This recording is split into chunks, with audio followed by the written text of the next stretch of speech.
perkenalkan nama saya Widya Mayasari dari PG PAUD 2019B Universitas Negeri Surabaya. Di sini saya akan bercerita tentang hewan kancil. Siapa yang tahu hewan kancil itu hewan seperti apa? Hewan kancil itu hewan yang sangat cerdik, banyak akal, dan juga lincah. Sebelum mulai bercerita, ayo kita bernyanyi lagu Kancil. Ikuti ya. Si kancil memang nakal, suka mencuri timun. Ayo lekas ditangkap, jangan diberi ampun. Sekali lagi, si kancil memang nakal, suka mencuri timun. Ayo lekas ditangkap, jangan diberi ampun. Nah, sekarang saya akan bercerita tentang si kancil mencuri timun. Kita mulai ya. Di suatu hari, ada seekor kancil yang sangat cerdas sedang berjalan-jalan keluar dari hutan menuju perkebunan milik Pak Tani. Nah, seketika kancil ini terhenti melihat kebun Pak Tani yang subur dan buah mentimun yang cukup banyak dan lebat. Lalu si kancil berkata, "Wah, mentimunnya segar, kayaknya enak untuk saya makan dan menghilangkan rasa hausku."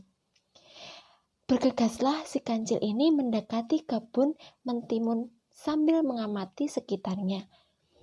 "Wah, kayaknya aman nih," ujar sang kancil. Tibalah di kebun mentimun. Tak lama-lama si kancil ini mengambil mentimun yang besar-besar dan segar-segar lalu dimakannya. Lalu berkata, "Aduh, yang ini kok kurang enak ya. Coba satu lagi yang kelihatannya besar dan kayaknya enak untuk dimakan." Kancil mengambil mentimun-mentimun yang ada di sekitarnya. Dan setelah kenyang dan mengambil beberapa mentimun untuk dibawa pulang ke hutan, kemudian kancil bergegas pulang ke dalam hutan. Perbuatan kancil ini diulangi keesokan harinya. Pagi itu, si kancil mencuri kembali mentimun milik Pak Tani.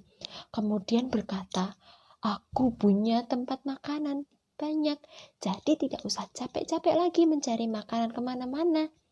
Besok saya akan kembali lagi mengambil mentimun ini," ujar sang kancil sambil perutnya yang kenyang. Siangnya, Pak Tani pergi ke kebun untuk melihat dan merawat buah mentimun miliknya. Setelah sampai di kebun, alangkah terkagetnya Pak Tani ketika melihat buah mentimun yang berserakan dan banyak bekas gigitan hewan. Dan banyak mentimun yang telah dicuri. Lalu Pak Tani ini sangat marah sambil mencari ide untuk menangkap pencuri mentimun miliknya.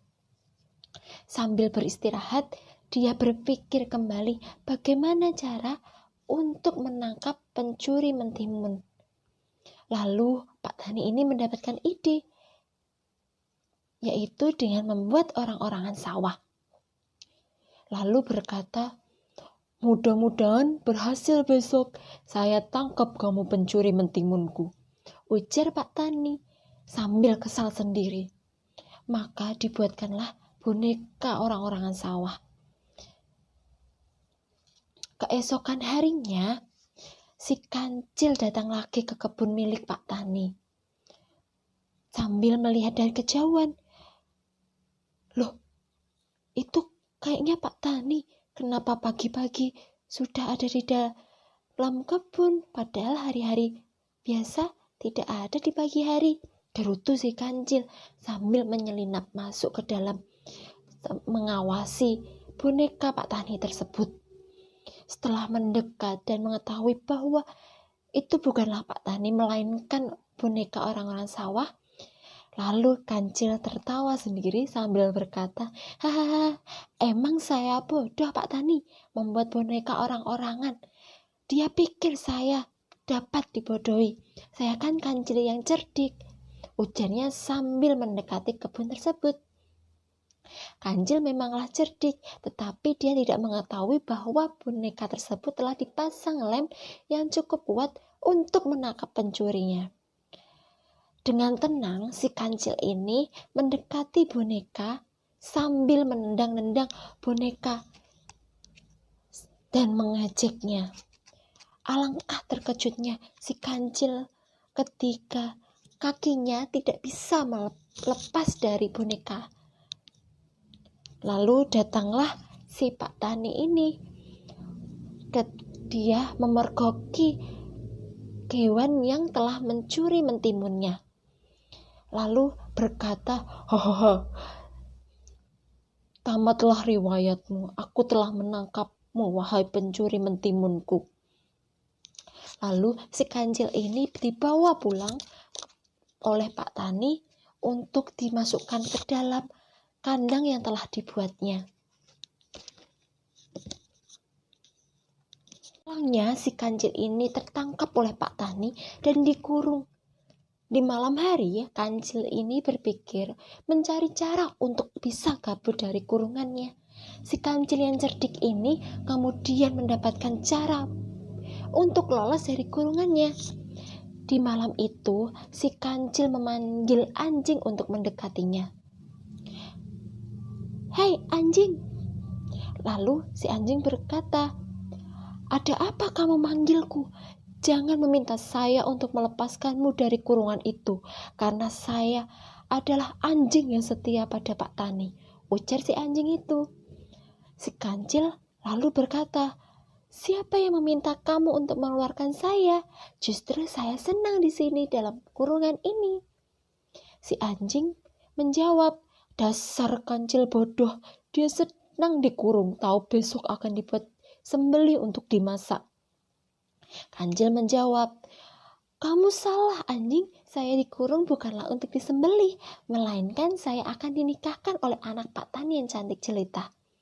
Si anjing ini menjawabnya, "Kamu bohong, kamu hanya mau menipu saya," jawab si anjing.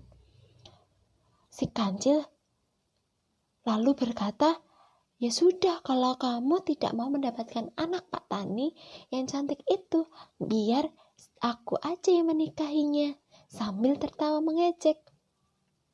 Si anjing menjawab dan juga berpikir, dan anjing ini sedikit terpengaruh dengan omongan kancil tersebut.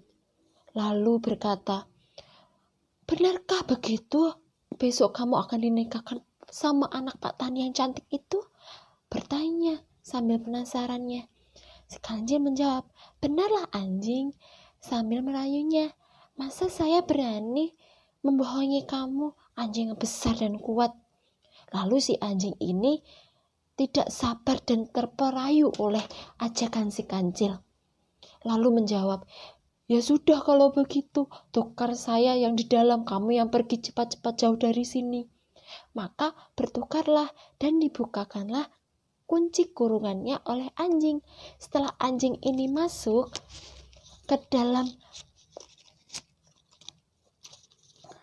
kurungan, lalu si kancil ini tertawa, "Hahaha, kamu tertipu anjing, sebenarnya omongan itu saya bohong." Beralihlah anjing ini sambil bahagia. Nah, pesan moral apa yang bisa kita dapatkan dari cerita ini? Janganlah kita melakukan kejahatan mencuri, karena sepandai-pandainya kita akan ketahuan juga. Dan janganlah berpikiran pendek seperti anjing. Berpikirlah sebelum melakukan perbuatan seperti yang dibuat oleh anjing, agar kamu tidak akan menyesal kemudian. Terima kasih. Sekian cerita dari saya. Mohon maaf jika ada kurangnya. Bye-bye.